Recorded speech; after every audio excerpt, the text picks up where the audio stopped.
All right. Well, hi, Bill. Thank you so much for meeting with us today. And if you can, just please introduce yourself and tell us a little bit about Whysdom.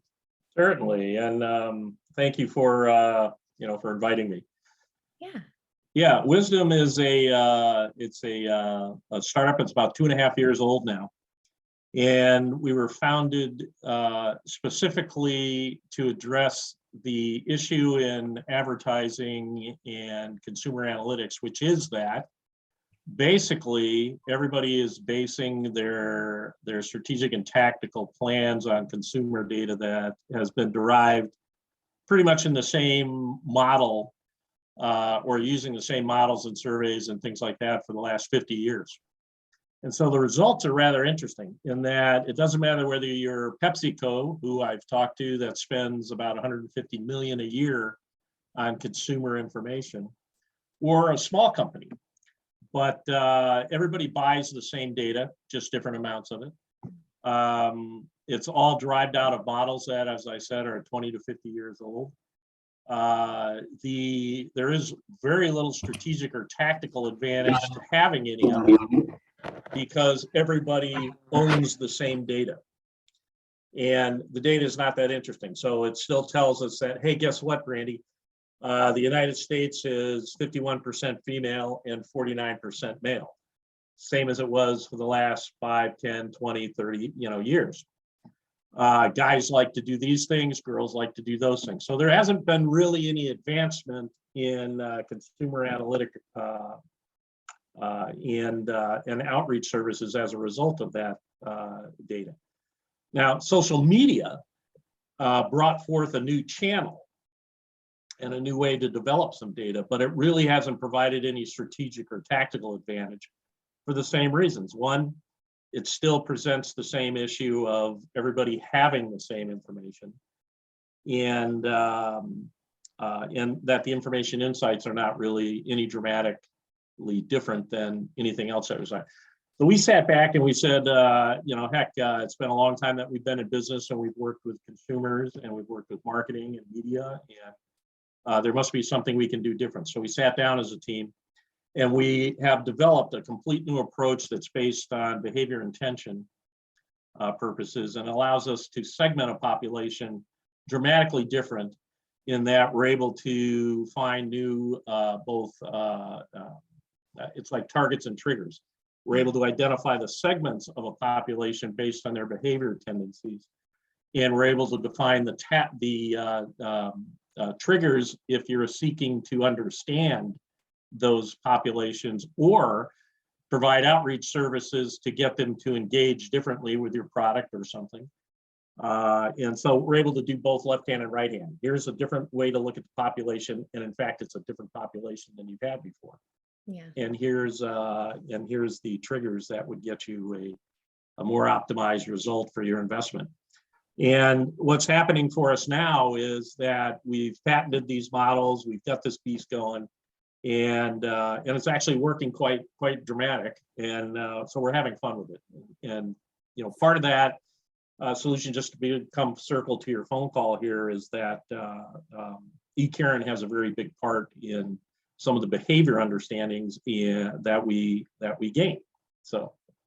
Great. Well, it's really nice to hear that. And I know for sure social media and all of that it's ever changing. So it's a good way to figure out how do we adapt and reach our consumers, so to speak. So that actually leads to my first question for today is, what was the main driver for you and what compelled you to use eCaring?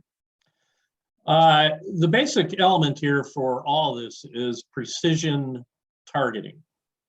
And so if I seek to understand a population, I want the population to tell me something, And so first, my very first problem with current models or previous models is that specifically with social media monitoring and those types of product lines, of which there's many, you have to give the machine what you're seeking in the form of hashtags or keywords or things like that. So I can't go to a population and say, tell me something about Chicago, Without that, the communications that are going to be monitored have to be hashtagged with the word Chicago, or hashtag with something that I give the crawler to look for. All right, so that immediately puts into play the fact that my analysis is not clean. It actually has I've bent it so that I only get what I'm telling it I'm looking for. Now, eCarn is completely different in that what I'm doing is I'm focusing it on, in my example, Chicago, and it's telling me everything that's coming out of Chicago. And then it's up to me to filter from that down to what is most interesting to me. But I haven't told the machine what I'm looking for. It's telling me everything that the population is dealing with in this case, in their social media postings and so forth. That is a 180-degree difference from all the other products that are out there. The other products, I have to tell it what to look for. eCarn, I just tell it who I want to listen to. And in this case, it can be, a small population, a large population. But the difference in what you get back is wonderfully dramatic and very insightful for now feeding into our behavior models at a very different scale than, again, my saying, hey, for a product line, tell me, people that are talking about the product line. That isn't what I want to know. I want to know this population, what are they dealing with? And then I'll derive out whether I'm interested in that product line or I'm interested in all the product lines that we're talking about. So rather than having a analytic bias placed into the crawlers, eCarn is pure. I love that. Awesome. Well, that's very great to hear. And so what did we deliver to you? And then how did you use our eCarn conversations platform? Well, wonderfully, I've had the wonderful opportunity to use eCarn and work with Dominic and his team over the years. So I've done several different projects. The ones that are with Whysdom that come to mind were, there's several. Most recently, we did an analysis for two districts within a state and then expanded it beyond that. But the analysis was really, what are these districts, what's on the mind of the population of these districts? You know that there's certain things that people are concerned with. Certainly in today's world, they're concerned with COVID, they're concerned with education, they're concerned with a set of finite topics. And the district assemblies and so forth address that with their services, or the city manager and so forth, council. What these people were more interested in is not what they know people are interested in, the top three things, what's everything else? And so we basically pointed eCarn at a finite population, everybody in those two districts. And then we started getting the analysis out from those two districts as to what was on the mind. And it was way across the board of a very interesting set of issues that a population deals with. And it's everything from there were groups that were concerned about that they were food deprived, at-risk populations, they had children. There were groups that were worried about obviously crime, but specific areas of crime and specific types of crime. So it got from the broad topics down to very defined topics. And it also allowed us to then focus in on what aspects of those cities were different, and so one group was focused on a different set of issues than the other group. And again, going back to my earlier conversation, if I had used any other product, I would have had to say, hashtag education, hashtag crime, hashtag, whatever. And I would not have gotten the amount of new information that came back out and then was placed in the hands of those city councils, who are right now deriving new service packages that they'll push out to their populations based on this information. So it's very dramatic. Now, you can take that now and expand it to companies, which we're now in conversations with. You can take it and expand it to other city utility groups. You can take it and expand it to investment groups. So I'm talking to a private equity group that is interested in understanding before they do a roll-up, of a group of companies, just what's happening within those companies from both a consumer population standpoint. It happens to be retail outlets, so it allows us to focus on population. And that brings in part of Whysdom's other capabilities. We have a very interesting science wrapped around location identification and location movement tracking and so forth. And so we're able to look at a retail outlet, chain or otherwise, and determine, quite frankly, everybody who's shopped there for the last 5 years, and are they still shopping there, and where are they shopping now? But also we're able then to, because we've now identified that as a population segment, we can now apply eCarn to it to say, tell me everything that's of concern to those people, rather than just, you know, my asking again for a specific finite set of topics and biasing the results. So those are the things that we're doing. It's all about precision for Whysdom.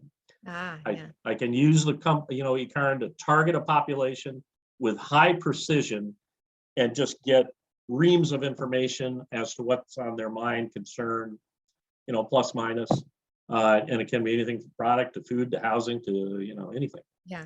Well, I like that. I think we might have to phrase that precision. Well, we always say social listening, but precision is also a good keyword. So, you know, yeah, it's great to hear. It's much more than that. It's like social listening is a method that you use to determine precision population understandings, is really what eCarn does. Mm-hmm.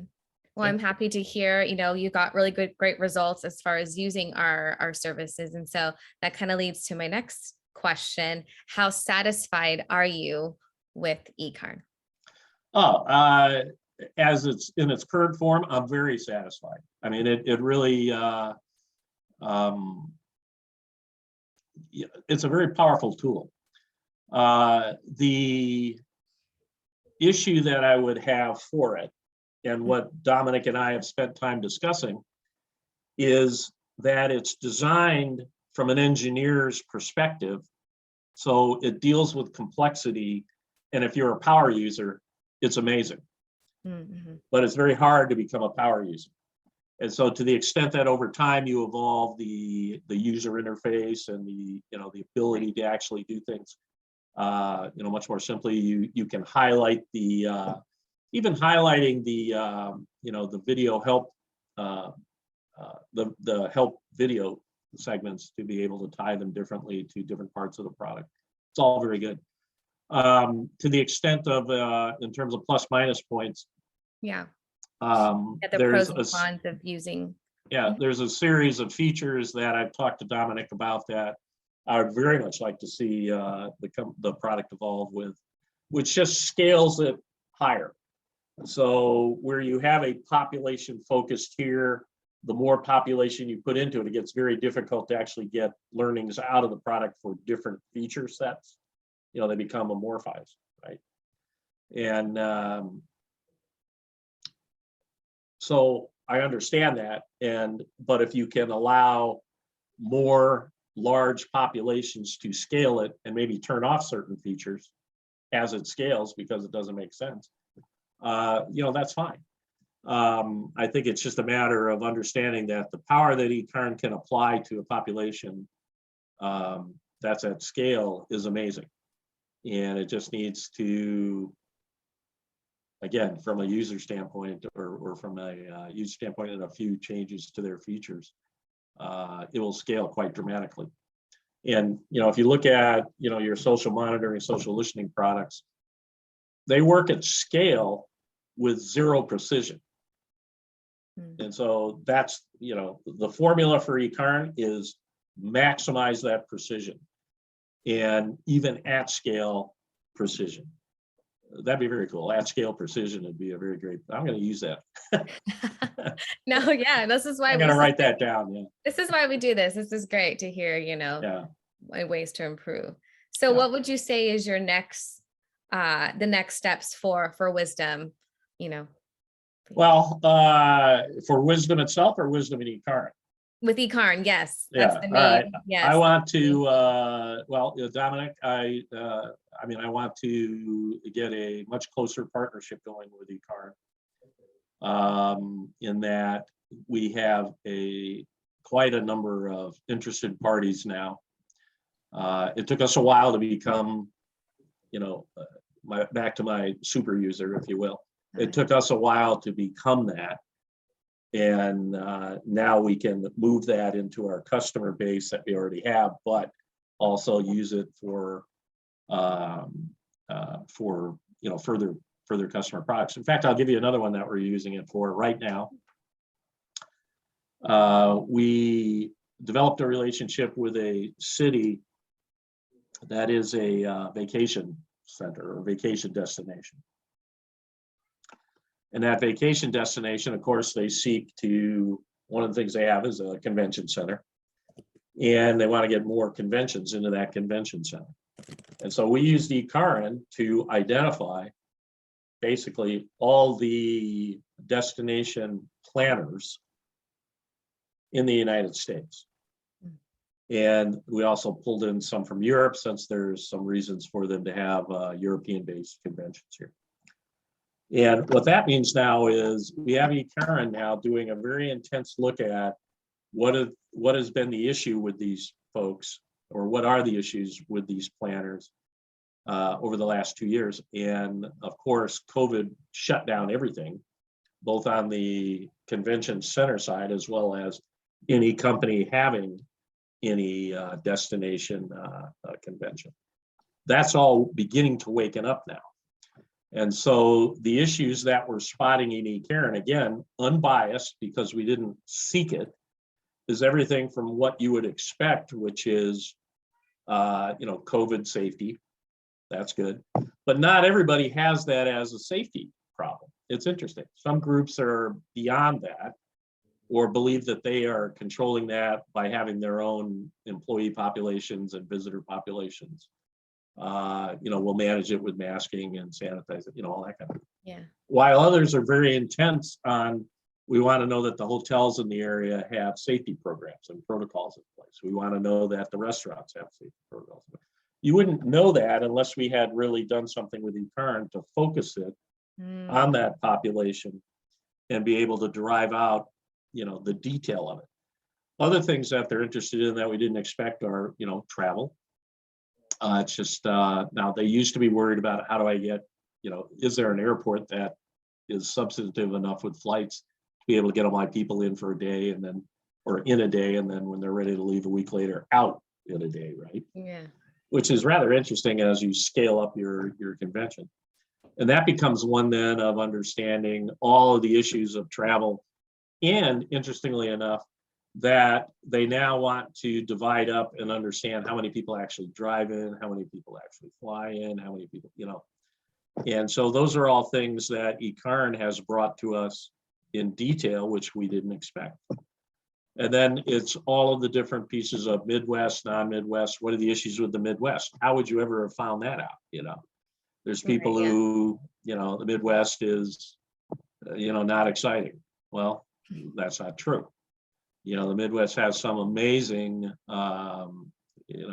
territory here that it's incredible how beautiful it is. So, we have some of the, at least in this city, they have 9 different golf courses, many of which are used by the PGA. And so it just goes on, right? And so they begin to now focus their presentations back out to the planners based on what eCurrent is telling them.